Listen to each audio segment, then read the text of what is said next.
नमस्कार, आप देख रहे हैं NBS निष्पक्ष वार्ता समाचार। बटेश्वर में काफिले के साथ पूजा अर्चना करने पहुंचे भाजपा प्रत्याशी सांसद राजकुमार चाहर, जगह जगह हुआ स्वागत। पूजा अर्चना करने से पूर्व भाजपा प्रत्याशी ने कार्यकर्ताओं एवं समर्थकों को किया संबोधित। सांसद प्रत्याशी ने कहा कि चुनाव उनका नहीं, देश के प्रधानमंत्री नरेंद्र मोदी का है, उन्हें अब की बार फिर प्रधानमंत्री बनाना है। अपने सांसद क्षेत्र में विकास योजनाओं को संबोधित करते हुए गिनाया। उन्होंने कहा कि गरीब किसान के बेटे को किसान मोर्चा का राष्ट्रीय अध्यक्ष बनाया है। सांसद प्रत्याशी ने भाजपा पार्टी को सबकी हितैषी एवं विपक्षी दलों पर निशान साध परिवारवादी बताया। सभा को संबोधित करने के बाद बटेश्वर में घंटा चढ़ाकर ब्रह्मलाल भगवान भोले की विधिवत पूजा अर्चना की। पूर्व प्रधानमंत्री स्वर्गीय अटल बिहारी वाजपेयी के पैतृक गांव की धरती से जीत का किया आह्वान। जनपद आगरा बाह क्षेत्र के अंतर्गत तीरथ धाम बटेश्वर में हुआ ये कार्यक्रम।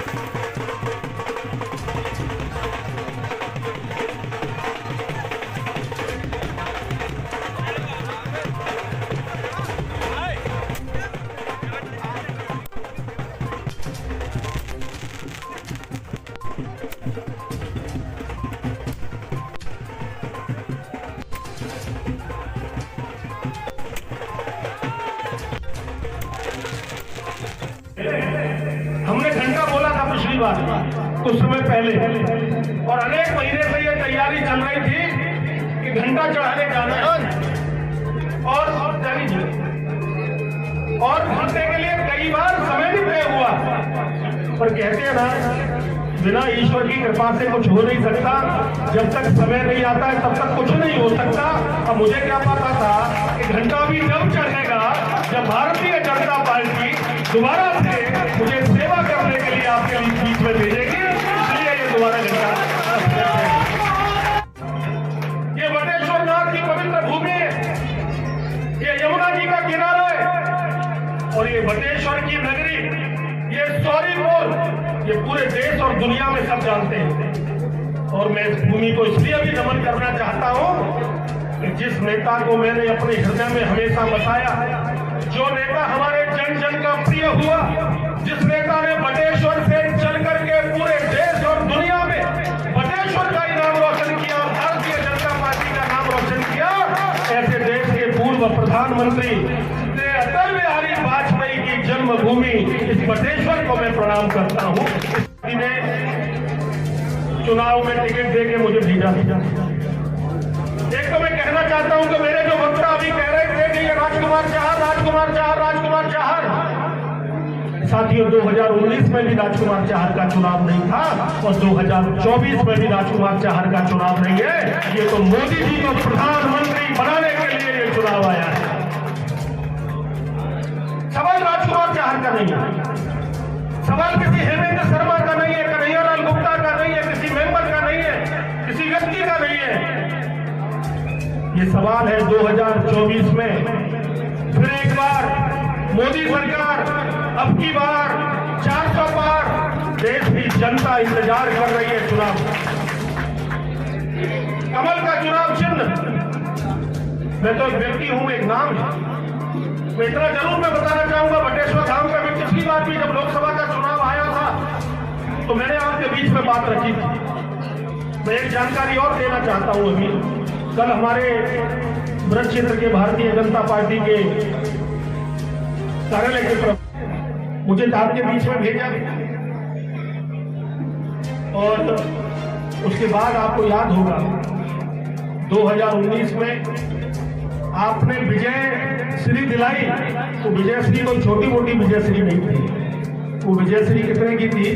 लगभग 5 लाख वोटों से आप चुनाव जीते थे। पूरे उत्तर प्रदेश में नंबर 1 पर, समूचे उत्तर प्रदेश में नंबर 1 पर चुनाव जीते थे। और उसी का परिणाम था कि 2020 में भारतीय जनता पार्टी ने मुझे से सामान्य किसान के बेटे को, एक गरीब परिवार से आने वाले बेटे को भारतीय जनता पार्टी किसान मोर्चे का राष्ट्रीय अध्यक्ष बनाकर मेरे ऊपर विश्वास व्यक्त किया। एक सामान्य परिवार का बालक, क्योंकि भारतीय जनता पार्टी में ही हो सकता है साहब, किसी और दल में नहीं हो सकता, क्योंकि और दल तो परिवारवादी है, परिवारवादी दल है। और ये भी सच्चाई है कि राजनीतिक क्षेत्र में जो दल या जो व्यक्ति केवल अपने परिवारों की चिंता करता है वो समाज की कभी चिंता नहीं कर सकता, उसे तो अपने केवल परिवार की चिंता रहती है। परिवार की चिंता करने वाले लोग कभी देश का भला नहीं कर सकते। आज भूपेंद्र सिंह जी पिछले दिनों हमारी पार्टी में शामिल हुए, कांग्रेस पार्टी को छोड़कर आए। मैंने पूछा उपेंद्र जी कांग्रेस पार्टी क्यों छोड़ी? उन्होंने कहा भाई साहब जब मैंने देखा कि भारतीय जनता पार्टी की कार्यशैली, भारतीय जनता पार्टी की विचारधारा, भारतीय जनता पार्टी के नेता, भारतीय जनता पार्टी के कार्यकर्ता, चलो आप क्या जाते हैं भैया, आ जाइए। भारतीय जनता पार्टी के विचारधारा से मैं प्रभावित हूं और तैयार होगा। उद्योग की नगरी के लिए प्रयास चल रहा है। मैं समझता था कि ईश्वर मुझे मौका दोबारा देगा कि नहीं देगा। विपक्षी दल के लोग तो चाहते थे नहीं मिले तो बढ़िया। विपक्षी दल के लोग जो परिवारवादी लोग हैं, जो विपक्षी दल के लोग हैं, अन्य दलों के लोग हैं, हमारे दल के सब लोग चाहते थे कि राजकुमार को एक मौका ही मिल जाए और मिलना चाहिए। लेकिन जो विपक्षी दल के लोग हैं वे कहते थे कि ये विकास का इतना काम मोदी जी से लेके आ जाएगा, अगर एक बार ये और बन गया मोदी जी के आशीर्वाद से और जनता की कृपा से, फिर ना रुक रहा फिर पता नहीं कहां से कहां जाएगा। बात मेरे रुकने और मेरे चलने की नहीं है, बात तो भारत के निर्माण की है और देश के प्रधानमंत्री नरेंद्र मोदी जी के नेतृत्व में भारत नए निर्माण की तरफ आगे बढ़ गया है। कोई माई का लाल नहीं रोक सकता, कोई माई का लाल रोक नहीं सकता है देश के निर्माण को। और मैं आपको बता देना चाहता हूं कि आलू का अंतर्राष्ट्रीय अनुसंधान केंद्र हो, मेरी बच्चियों के लिए पॉलिटेक्निक कॉलेज भी बन गया है रोहता में मेरी बच्चियों के लिए पॉलिटेक्निक कॉलेज भी बन गया है, अनेक ITI खुल गए, अनेक राजकीय महाविद्यालय बन गए और हर हमारे तहसील में सब में एक मिनी स्टेडियम बनेगा। सब जगह प्रस्ताव हो गया है, कोई जगह बाकी नहीं बची है। और बाहर वालों को एक चिंता और रखी है ना, आप लोग एक आवाज बहुत दिनों से उठाते हो ना कि बाहर आगरा से बहुत दूर है, 80 किलोमीटर दूर है। अलग जिला भी चाहते हो क्या आप लोग? अलग जिला भी चाहते हो? नहीं मानोगे? चाहिए? आने वाले समय में इंतजार करिए। आज तक के इतिहास में जो बाह में नहीं हुआ होगा वो मोदी जी और योगी जी के आशीर्वाद से करके यहाँ पर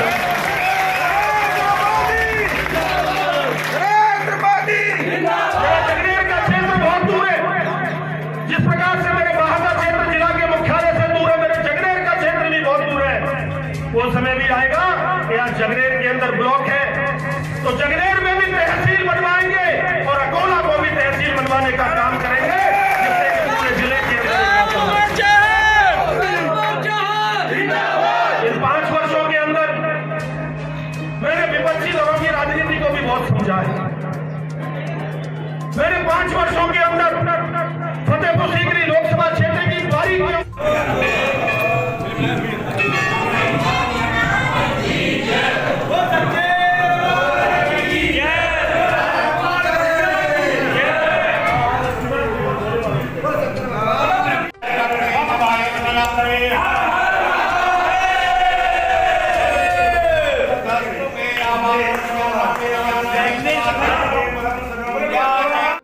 देश के प्रधानमंत्री आदरणीय श्री नरेंद्र मोदी जी का, भारतीय जनता पार्टी के राष्ट्रीय अध्यक्ष आदरणीय श्री JP नड्डा जी का, आदरणीय अमित शाह जी का, आदरणीय राजनाथ जी का, आदरणीय योगी जी का, आदरणीय प्रदेश अध्यक्ष भूपेंद्र जी का, अपने पार्टी के नेतृत्व का मैं हृदय से धन्यवाद देता हूँ।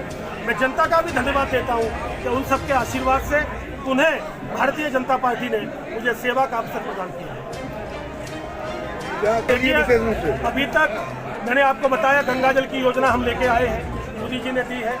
और भी सारी योजनाएं हम आलू का अनुसंधान केंद्र, पॉलिटेक्निक कॉलेज, ITI, राजकीय महाविद्यालय, मिनी स्टेडियम, किसान भवन का प्रस्ताव, प्रधानमंत्री ग्रामीण सड़क योजना में 300-400 करोड़ की सड़कों के काम कराना, माननीय अटल जी की नगरी में काम कराना, अनेक सारे कार्य हुए हैं। लेकिन मैंने आपको मंच से भी बताया कि आने वाले समय में एक बड़ा काम पर्यटन के क्षेत्र में यहाँ होना चाहिए और एक अभी जो उद्योग नगरी की जो लंबे समय से मांग चल रही है फतेहाबाद और बाह के बीच में, क्योंकि यही क्षेत्र बचता है साहब, इसके लिए मैं पूरी ताकत लगाऊंगा। आगरा में अंतर्राष्ट्रीय स्टेडियम बने, इसके लिए मैं पूरी ताकत लगाऊंगा। और कभी कोई समय आएगा जब प्रदेश के अंदर अगर 2-3 जिले भी बनेंगे तो बाह भी मेरा एक जिला बन जाए, अच्छा रहेगा। और बताइए। Thank you.